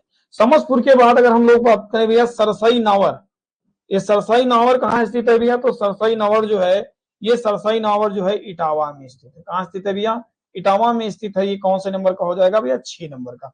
अगर यहीं पर 7 नंबर की हम लोग बात करते हैं भैया, सरसई नावर के बाद अगर हम लोग बात करते हैं भैया, सुर सरोवर, इसे या तो कीथम झील के नाम से भी जाना जाता है। किस नाम से जाना जाता है भैया? कीथम झील के नाम से जाना जाता है। और ये कहां स्थित है भैया? तो ये आगरा में स्थित है। कहां स्थित है भैया? ये आगरा में स्थित है। और ये कौन से नंबर का हो जाएगा भैया? 7 नंबर का हो जाएगा। इसके बाद है कौन सा हमारा 8 नंबर पे? तो सांडी पच्छी बिहार, सांडी पच्छी बिहार। और ये सांडी पच्छी बिहार कहां स्थित है? तो आप लोगों को पता होगा, सांडी जो है हरदोई में स्थित है। कहां स्थित है भैया? हरदोई में। फिर अगर 9 नंबर की बात करें, सांडी के बाद भैया अगर हम लोग बात करें, तो हैदरपुर, हैदरपुर वेटलैंड, हैदरपुर वेटलैंड कहां स्थित है भैया? तो हैदरपुर वेटलैंड जो है ये बिजनौर में स्थित है। बिजनौर में स्थित है। अगर हम लोग यहीं पे बात करें, बखीरा पच्छी बिहार, कौन सा भैया? बखीरा पच्छी बिहार। 10 नंबर पे क्या आ जाएगा भैया? 10 नंबर पे आ जाएगा बखीरा पच्छी बिहार, बखीरा पच्छी बिहार। तो ये आ जाएगा कौन सा भैया? संत कबीर नगर में स्थित है। कहां स्थित है भैया? संत कबीर नगर में स्थित है। संत कबीर नगर में स्थित है। अगर हम लोगों आप लोगों से बात करें, पीडीएफ भी दी जाएगी, ये पीडीएफ मिलती है सर के द्वारा, जो है पीडीएफ आपको प्रोवाइड कर दी जाती है। बाकी आप लोग जो हो सके चीजों को नोट करते चलिए, अपने हाथ से नोट करिए। बहुत ज्यादा काम नहीं, आप लोग 1.5 घंटे क्लास करते हैं, आप लोग नोट कर सकते हैं ना। तो हम लोग बात कर रहे थे भैया, निम्नलिखित में से कौन सा रामसर स्थल उत्तर प्रदेश में स्थित है? तो कौन सा स्थित नहीं है भैया? तो सुरसई मानसर जिले जो है ये स्थित नहीं है। डी वाला ऑप्शन जो है ये सही हो जाएगा। बाकी कितने रामसर स्थल हैं उत्तर प्रदेश में? तो 10 रामसर स्थल हैं। पहला उत्तर प्रदेश का कौन सा राम स्थल है भैया? तो ऊपरी गंगा नदी स्थल है, जो ब्रजघाट से लेकर नरौरा तक यानी बुलंदशहर में स्थित है भैया। वीर बाबू, मैं सर से बोल दूंगा और आपको जो पीडीएफ है वो प्रोवाइड कर दीजिएगा, ठीक भैया। तो कुल कितने हैं भैया? तो 10 रामसर स्थल है, याद रखिएगा। यहां से प्रश्न जो है पूछे जाने की प्रबल संभावना है। फिर बात कर रहे हैं भैया, निम्नलिखित में से बाघों के संरक्षण से संबंधित कौन सा स्थल उत्तर प्रदेश में स्थित है? अब यहां पर बाघों के संरक्षण से संबंधित कौन सा स्थल उत्तर प्रदेश में स्थित है? तो अगर हम लोग बात करते हैं बाघों के संरक्षण से संबंधित, तो उत्तर प्रदेश में प्रोजेक्ट टाइगर, यानी प्रोजेक्ट टाइगर, प्रोजेक्ट टाइगर कब आया भैया? प्रोजेक्ट टाइगर के तहत, प्रोजेक्ट टाइगर 1973 के तहत, 73 के तहत उत्तर प्रदेश में 4 बाघ संरक्षण, कितने भैया? 4 बाघ संरक्षण क्षेत्र है। कितने हैं भैया? संरक्षण क्षेत्र कितने हैं भैया? 4 है। अब चारों की अगर हम लोग बात करते हैं भैया, 4 बाघ संरक्षण कौन से हैं भैया? तो पहला है आपका, पहला है आपका Dudhwa tiger reserve, Dudhwa tiger reserve. ये कब घोषित किया गया भैया दुधवा टाइगर रिजर्व? तो दुधवा टाइगर रिजर्व जो है ये कब घोषित किया गया था भैया? तो 1987 में घोषित किया गया था। कब घोषित किया गया? 1987 में घोषित किया गया। कहाँ स्थित है भैया? तो लखीमपुर खीरी में स्थित है। लखीमपुर खीरी में स्थित है। अगर आपसे पूछे उत्तर प्रदेश का पहला टाइगर रिजर्व कौन सा है भैया? तो उत्तर प्रदेश का पहला टाइगर रिजर्व, पहला टाइगर रिजर्व है, याद रखिएगा, उत्तर प्रदेश का पहला टाइगर रिजर्व। इसके बाद है भैया अमनगढ़। कौन सा है दूसरा? दूसरा टाइगर रिजर्व है हमारा भैया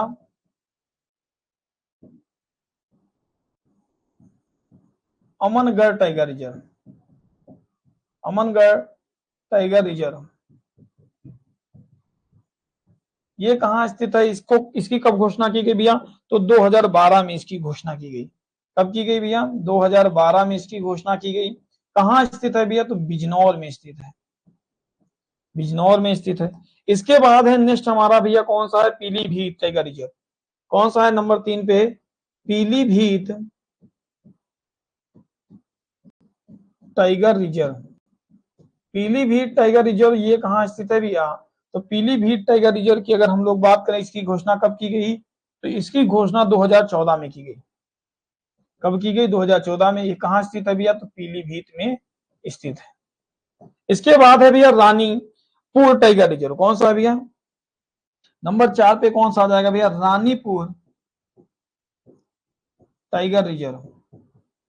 रानीपुर टाइगर रिजर्व इसकी घोषणा कब होती है भैया? तो रानीपुर टाइगर रिजर्व की घोषणा जो है ये 2022 में होती है। कब होती है? 2022 में होती है। कहां पर स्थित है? तो चित्रकूट में स्थित है। कहां स्थित है भैया? चित्रकूट में स्थित है। तो प्रोजेक्ट टाइगर 1973 के तहत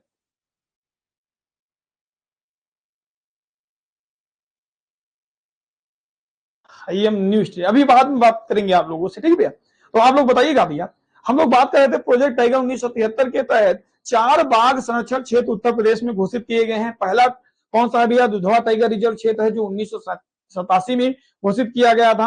और दूसरा कौन सा भी? अमनगढ़ टाइगर रिजर्व है जो 2012 में घोषित किया गया था। ये कहां स्थित है? बिजनौर में स्थित है। इसके बाद है पीलीभीत टाइगर रिजर्व जो 2014 में घोषित किया गया था। ये कहां स्थित है? पीलीभीत में। और चौथा कौन सा भी? रानीपुर टाइगर रिजर्व जो 2022 में चित्रकूट में घोषित किया गया था। कौन सा सही हो जाएगा भैया? अमनगढ़। बी वाला ऑप्शन जो है हुआ ये बिल्कुल राइट हो जाएगा। आगे चलते हैं नेक्स्ट क्वेश्चन की तरफ। प्रदेश में नवाबगंज पश्चिम बिहार कहाँ स्थित है? प्रदेश में नवाबगंज पश्चिम बिहार के बारे में अगर हम लोग बात करें तो उत्तर प्रदेश का पहला पश्चिम बिहार कौन सा था भैया? तो प्रदेश का ये कहाँ स्थित है भैया? तो हम लोग बात करें तो ये उन्नाव में स्थित है। कहाँ स्थित है भैया? उन्नाव में स्थित करें। नवाबगंज पश्चिम बिहार ये क्या है? उत्तर प्रदेश का पहला पश्चिम बिहार है। उत्तर प्रदेश का पहला पश्चिम बिहार। इसकी घोषणा कब हुई थी भैया? तो इसकी घोषणा जो हुई थी 1984 में हुई थी। कब हुई थी? 1984 में हुई थी। वर्तमान नाम क्या है भैया? वर्तमान नाम क्या है इसका? तो शहीद चंद्रशेखर आजाद। शहीद चंद्रशेखर आजाद आजाद आजाद पश्चिम बिहार। पश्चिम बिहार कहां स्थित है बच्चा? तो ये उन्नाव में स्थित है। कहां स्थित है भैया? उन्नाव में स्थित है। इसको भी याद रखिएगा, ठीक? तो कहां पे स्थित है? उन्नाव में स्थित है। तो याद रखिएगा कौन सा ऑप्शन सही हो जाएगा भैया? डी वाला ऑप्शन जो है ये सही हो जाएगा। नेक्स्ट क्वेश्चन की तरफ बात करते हैं भैया। उत्तर प्रदेश में शेर सफारी स्थित है। लायन सफारी कहां स्थित है? ए कन्नौज में, बी लखनऊ में, सी नोएडा में, डी इटावा में, ई इनमें से कोई नहीं। तो लायन सफारी या शेर सफारी कहां स्थित है भैया? तो लायन सफारी जो है ये इटावा में स्थित है। कहां स्थित है भैया? इटावा में स्थित है। कहां स्थित है? इटावा में स्थित है। और लगभग 2021 में इसे पर्यटन के लिए लोगों के लिए क्या कर दिया गया था? खोल दिया गया था, ठीक है? तो लायन सफारी कहां स्थित है भैया? इटावा में स्थित है। इसको भी याद रखिएगा। बखीरा पश्चिम बिहार कहां स्थित है? अभी हम लोगों ने बात किया था रामसर स्थलों में। तो बखीरा पश्चिम बिहार कहां स्थित है भैया? तो बखीरा पश्चिम बिहार संत कबीर नगर में स्थित है। कहां स्थित है भैया? संत कबीर नगर में स्थित है। कहां स्थित है भैया? बखीरा पश्चिम बिहार कहां स्थित है? तो ये संत कबीर नगर में स्थित है। अगर बखीरा की बात, अगर हम लोग यहाँ पे गोंडा की बात करें तो गोंडा में कौन सा स्थित है भैया? तो पार्वती अर्गा स्थित है। कौन सा स्थित है भैया? पार्वती अर्गा। अर्गा पश्चिमी बिहार स्थित है। और 9 में कौन सा है, तो अभी हम लोगों ने बात की है कि शहीद चंद्रशेखर आजाद पश्चिमी बिहार है, और फैजाबाद में कोई जो है पश्चिमी बिहार स्थित नहीं है। ठीक है, तो यहाँ पे कौन सा सही हो जाएगा भैया, तो ये ए वाला ऑप्शन सही हो जाएगा। राष्ट्रीय उद्यान दुधवा लखीमपुर खीरी को बाघ परियोजना में कब सम्मिलित किया गया? ए वर्ष 1984-85 में, बी वर्ष 1985-86 में, सी वर्ष 1986-87 में, डी 1987-88 में। अभी हम लोगों ने बात किया था इस क्वेश्चन को कि राष्ट्रीय उद्यान दुधवा लखीमपुर खीरी को बाघ परियोजना में कब सम्मिलित किया गया। इसको बाघ परियोजना के तहत कब सम्मिलित किया गया, तो हम लोगों ने बताया था कि 1987 में प्रोजेक्ट टाइगर के तहत इसको क्या बनाया गया भैया, टाइगर रिजर्व क्षेत्र घोषित किया गया। तो कौन सा ऑप्शन सही हो जाएगा भैया, वर्ष 1987-88 में। कौन सा भैया, 87-88 वाला जो क्षेत्र है ये सही हो जाएगा।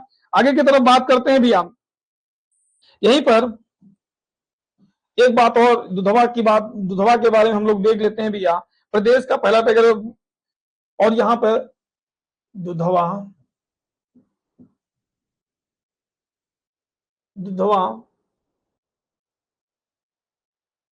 अभ्यारण्य की बात करें, तो दुधवा अभ्यारण्य की अगर हम लोग बात करें, तो दुधवा अभ्यारण्य को भैया वन्य जीव अभ्यारण्य कब घोषित किया गया भैया, तो वन्य जीव अभ्यारण्य जो है 1900 वन्य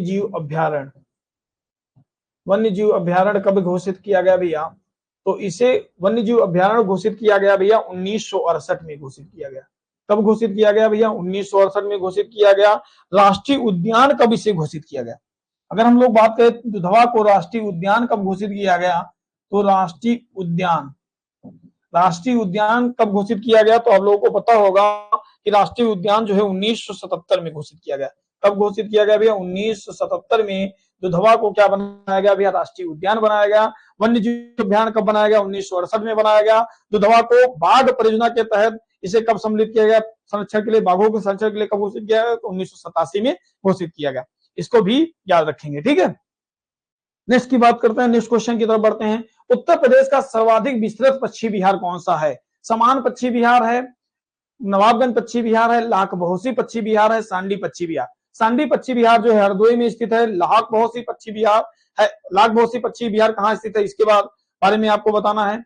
नवाबगंज पश्चिमी बिहार को मैंने बताया है कि कहाँ स्थित है भैया, तो ये उन्नाव में स्थित है। समन पश्चिमी बिहार कहाँ स्थित है, तो मैनपुरी में स्थित है। आपको बताना है कि निम्न उत्तर प्रदेश का सर्वाधिक विस्तृत पश्चिमी बिहार कौन सा है? बी नवाबगंज पश्चिमी बिहार। आप लोगों को बताइए भैया कौन सा सही हो जाएगा। अगर हम लोग बात करते हैं लाख बहोसी पश्चिमी बिहार, कौन सा भैया, लाख बहोसी पश्चिमी बिहार, ये कहाँ स्थित है भैया, तो कन्नौज में स्थित है। कहाँ स्थित है भैया, कन्नौज में स्थित है। अगर इसके क्षेत्रफल की बात करें भैया, तो ये कब घोषित किया गया था, तो 1988 में पश्चिमी बिहार घोषित किया गया।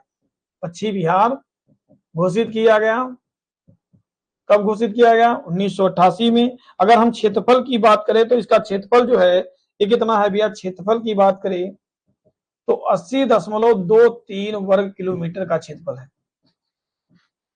ये क्षेत्रफल है, किसका क्षेत्रफल है भैया, तो लाख बहोसी पश्चिमी बिहार। और लाख बहोसी पश्चिमी बिहार जो है उत्तर प्रदेश का सबसे बड़ा पश्चिमी बिहार है, सबसे बड़ा पश्चिमी बिहार है, इसको भी याद रखना है। नेक्स्ट क्वेश्चन की तो बढ़ते हैं। राष्ट्रीय चंबल वन्य जीव विहार कौन सा है? ये क्वेश्चन थोड़ा भैया गलत टाइप हो गया है, इसके लिए क्षमा। नेक्स्ट क्वेश्चन की तरफ, प्रदेश में नवाबगंज पश्चिमी बिहार कहाँ स्थित है, तो बार बार वही क्वेश्चन आ रहा है, प्रदेश में नवाबगंज पश्चिमी बिहार कहाँ स्थित है भैया, तो उन्नाव में स्थित है। सी वाला ऑप्शन राइट हो जाएगा, यहाँ पर ज्यादा टाइम लगाने की जरूरत नहीं है। नेक्स्ट क्वेश्चन है भैया, राज्य में एक बब्बर शेर सफारी स्थापित किया जा रहा है, बलरामपुर में, महाराजगंज में, इटावा में, डी पीलीभीत में, ई इनमें से कोई नहीं। तो राज्य में एक बब्बर शेर सफारी कहाँ स्थापित की गई है, तो मैं बता चुका हूं कहाँ स्थापित की गई है, तो ये सफारी जो है इटावा में स्थापित की गई है। कहाँ स्थापित की गई भैया, इटावा में स्थापित की गई है। कौन सा ऑप्शन सही हो जाएगा, सी जो है राइट हो जाएगा। आगे है चंद्रप्रभा वन्यजीव अभ्यारण्य। 1 मिनट वेट करिएगा भैया।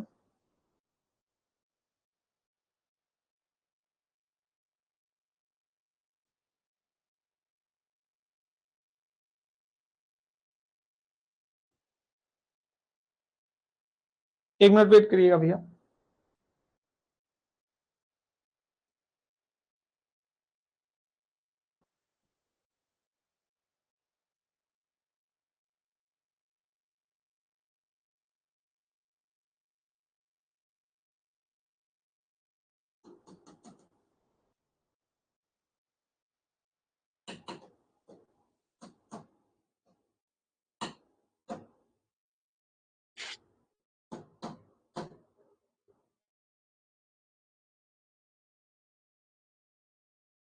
एक मिनट वेट करिएगा भैया।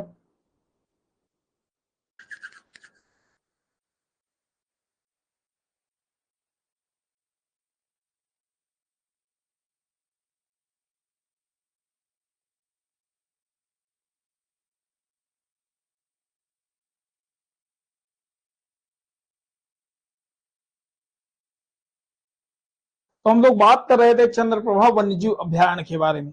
तो कोई बताए भैया ये कहाँ स्थित है, इसकी स्थापना कब की गई थी? आप लोग बताइए। ये उत्तर प्रदेश का पहला वन्यजीव अभ्यारण्य था, इसकी स्थापना कब की गई? तो आप लोग बताइए।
बस 10 मिनट की क्लास बची हुई है, आप लोग रुके रहेंगे भैया,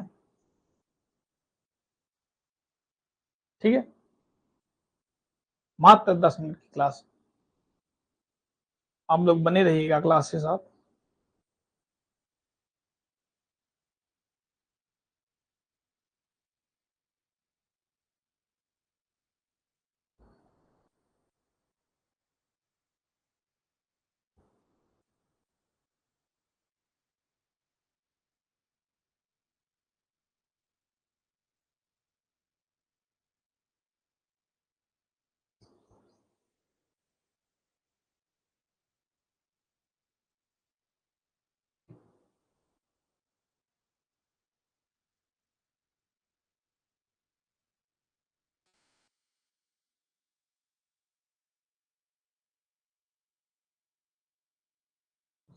बात कर रहे थे भैया, हम लोग बात कर रहे थे कि चंद्रप्रभा वन्यजीव अभ्यारण्य उत्तर प्रदेश के किस जिले में स्थित है? तो सही लोग बता रहे थे, आप लोग सभी लोग बता रहे थे चंदौली में स्थित है, बिल्कुल सही बता रहे थे, तो बी वाला ऑप्शन सही हो जाएगा। चंद्रप्रभा वन्यजीव अभ्यारण्य की अगर हम लोग बात करते हैं तो इसकी स्थापना कब की गई थी? तो 1957 में इसकी स्थापना की गई। कब स्थापना की गई थी भैया? 1957 में इसकी स्थापना की गई थी। अगर यहीं पे बात करें तो अगर बात करें कि कुल कितने क्षेत्रफल में फैला है भैया, तो 90 वर्ग किलोमीटर क्षेत्रफल में फैला हुआ है। 90 वर्ग किलोमीटर क्षेत्रफल में ये फैला हुआ है। यहाँ पर संरक्षण किसको दिया जाता है? तो भैया भालू को दिया जाता है।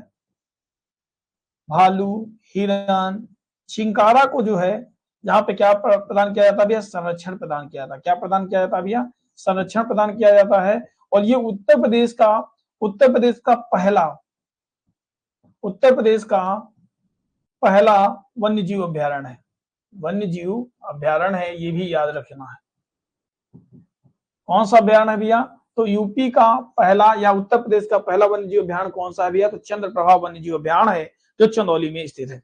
नेक्स्ट क्वेश्चन की बात करते हैं भैया, निम्नलिखित में से बाघों के संरक्षण से संबंधित कौन सा स्थल उत्तर प्रदेश में स्थित है? तो अभी हम लोगों ने बात किया था कौन सा स्थल स्थित है भैया? अमनगढ़ जो है, बी वाला सही हो जाएगा। नेक्स्ट क्वेश्चन की बात करते हैं भैया, दुधवा राष्ट्रीय उद्यान को किस वर्ष प्रोजेक्ट टाइगर में शामिल किया गया था भैया? तो 1987 में शामिल किया गया था, ये भी आप लोग जानते हैं। नेक्स्ट क्वेश्चन है आपके लिए कि गंगा नदी, अब यहाँ पर हम लोग बात करेंगे अफवाह तंत्र एवं झीलों के बारे में। गंगा नदी उत्तर प्रदेश के किस जनपद से राज्य में प्रवेश है भैया? यहाँ प्रवेश करती है। ए मुरादाबाद, बी कन्नौज, सी बिजनौर, डी इलाहाबाद, ई इनमें से कोई नहीं। आप लोग बताइए भैया, गंगा नदी उत्तर प्रदेश के किस जनपद से राज्य में प्रवेश करती है? डी इलाहाबाद से प्रवेश करती है। राम प्रकाश पांडे, सी बिजनौर। हाँ बिल्कुल सही बता रहे हैं। अगर हम लोग बात करें गंगा नदी के बारे में बात करते हैं भैया, गंगा नदी उत्तर प्रदेश के किस जिले में प्रवेश करती है भैया? तो गंगा नदी जो है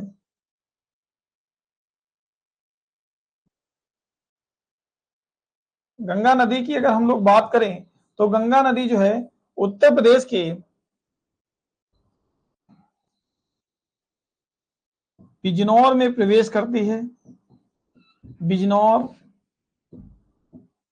जिले में प्रवेश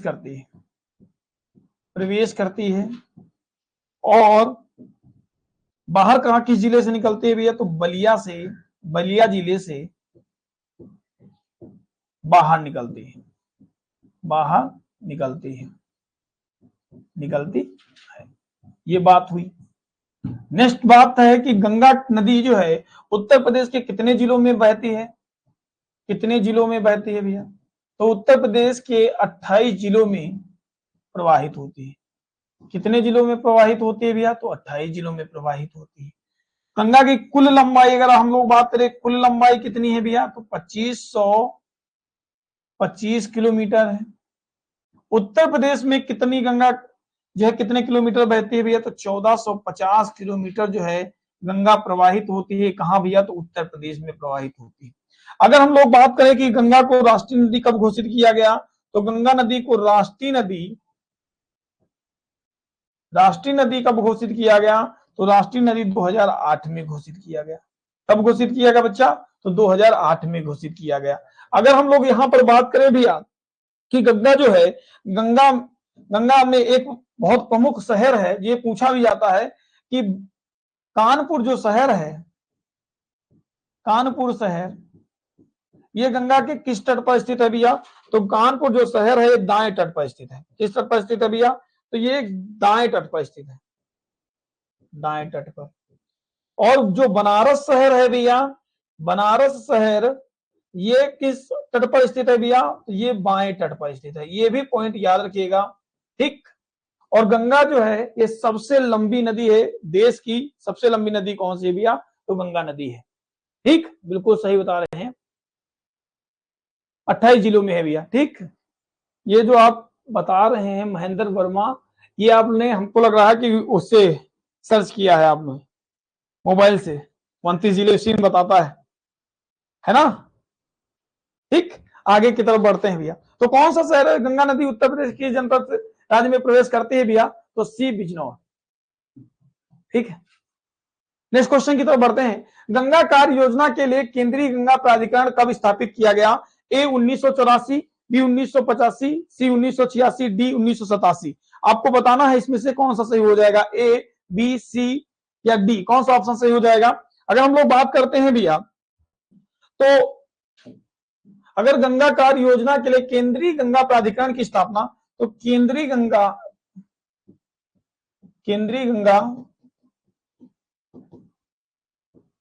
प्राधिकरण की जो स्थापना है ये कब हुई थी भैया, तो जून 1985 में हुई थी। जून 1985 में इसकी क्या हुई थी, स्थापना हुई थी। इस पॉइंट को भी याद रखिएगा। नेक्स्ट क्वेश्चन की तरफ बढ़ते हैं। रुकुमकोट के निकट निम्न में से कौन सी नदी निकलती है, तो रुकुमकोट के निकट निम्न से कौन सी नदी निकलती है, ए चंबल निकलती है, बी बेतवा निकलती है, सी सिंध निकलती है, डी राप्ती निकलती है। तो आप लोगों को पता होगा कि रुकुमकोट से कौन सी नदी निकलती है भैया, राप्ती नदी निकलती है। और राप्ती नदी के किनारे ही कौन सा शहर बसा हुआ है, तो गोरखपुर शहर बसा हुआ है। कौन सा शहर बसा हुआ है भैया, गोरखपुर जो शहर है ये राप्ती नदी के किनारे बसा हुआ है। इस पॉइंट को भी याद रखिएगा। नेक्स्ट क्वेश्चन क्या है, उत्तर प्रदेश में स्थित अयोध्या नगर किस नदी के किनारे स्थित है, ए गंगा नदी के किनारे, बी गोमती नदी के किनारे, सी सोन नदी के किनारे, डी सरयू नदी के किनारे, ई इनमें से कोई नहीं। तो उत्तर प्रदेश में स्थित अयोध्या नगर किस नदी के किनारे स्थित है भैया, तो सरयू नदी के किनारे स्थित है। डी वाला जो सही हो जाएगा बिल्कुल। और सोन नदी के किनारे कौन सा शहर स्थित है उत्तर प्रदेश का भैया, तो सोनभद्र स्थित है। अगर हम यहां पर बात करते हैं कि गोमती नदी के किनारे स्थित कौन सा शहर है, तो लखनऊ हो जाएगा। लखनऊ के बाद भैया जौनपुर हो जाएगा। जौनपुर के बाद आपका पीलीभीत हो जाएगा भैया। पीलीभीत से ही गोमती नदी निकलती है, फुलहर झील से, ये भी याद रखिएगा। पीलीभीत हो जाएगा, शाहजहांपुर हो जाएगा, आदि हो जाएंगे। फिर अगर हम लोग बात करते हैं गंगा नदी के किनारे, तो हम लोगों ने बताया कानपुर, कन्नौज,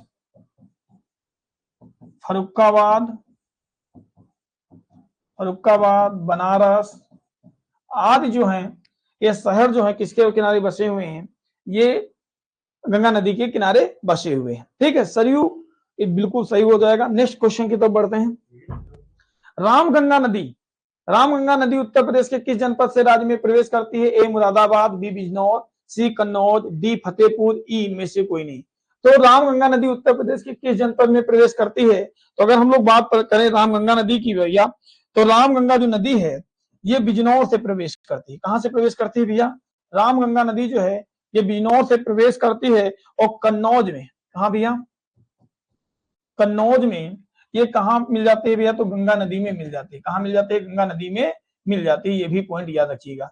ये बिजनौर में प्रवेश करती है भैया, और कन्नौज के पास किसमें मिल जाती है? गंगा नदी में मिल जाती है। रामगंगा नदी के नाम, रामगंगा नदी जो है जिम कार्बेट नेशनल पार्क के बीच से निकलती है, तो उसका नाम क्या रख दिया गया है भैया? रामगंगा राष्ट्रीय पार्क कर दिया गया है। ये भी याद रखिएगा।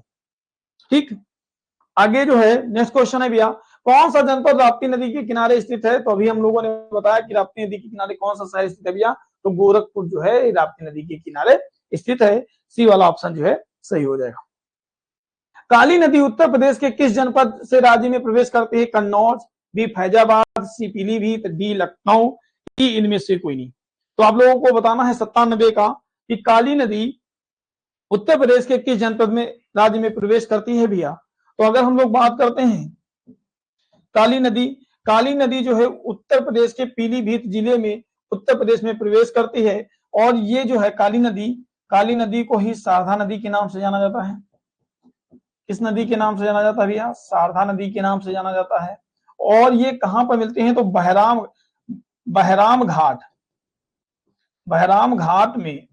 घाट के पास भैया ये घाघरा में मिल जाती है। किसमें मिल जाती है भैया? घाघरा में क्या हो जाती है? मिल जाती है। याद रखिएगा। ठीक है, तो ये कौन सा सही हो जाएगा भैया? सी ऑप्शन सही हो जाएगा। नेक्स्ट क्वेश्चन है कि गंगा नदी निम्न में से कौन सी गंगा नदी की निम्न में से कौन सी सहायक नदी नहीं है? ए घाघरा, बी यमुना, सी गोमती, डी चंबल। तो यहां पर अगर हम लोग बात करते हैं तो कौन सी नदी सहायक नदी नहीं है?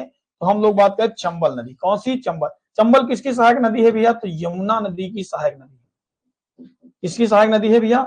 यमुना नदी की सहायक नदी है। डी वाला ऑप्शन जो है ये सही हो जाएगा। फिर लास्ट क्वेश्चन है हमारा, सेकेंड लास्ट क्वेश्चन है भैया, चंबल नदी राज्य के किस जनपद के पास यमुना से मिल जाती है? ए इटावा, बी सहारनपुर, सी बागपत, डी मेरठ, ई इनमें से कोई नहीं। आपको बताना है, तो आप लोगों को बताना है चंबल नदी राज्य के किस जनपद के पास यमुना से मिल जाती है, आपको बताना है। तो अगर हम लोग बात करें भैया यहां पर, तो इटावा के पास एक स्थान है मुरादगंज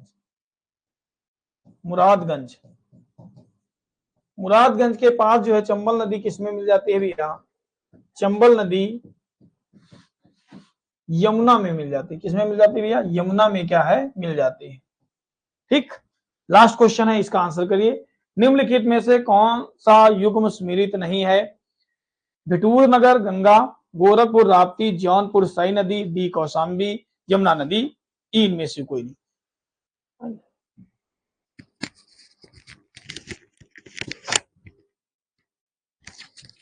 जो भी बच्चा ग्रुप से नहीं जुड़ा है वो हमारे व्हाट्सएप नंबर पर मैसेज कर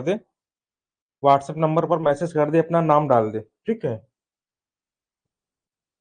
7379823368 ये व्हाट्सएप नंबर है। एक बार मैसेज डाल दीजिए तो मैं आपको जो है ग्रुप से ऐड कर दूंगा, फिर ये सारी पीडीएफ आपको भेज दूंगा।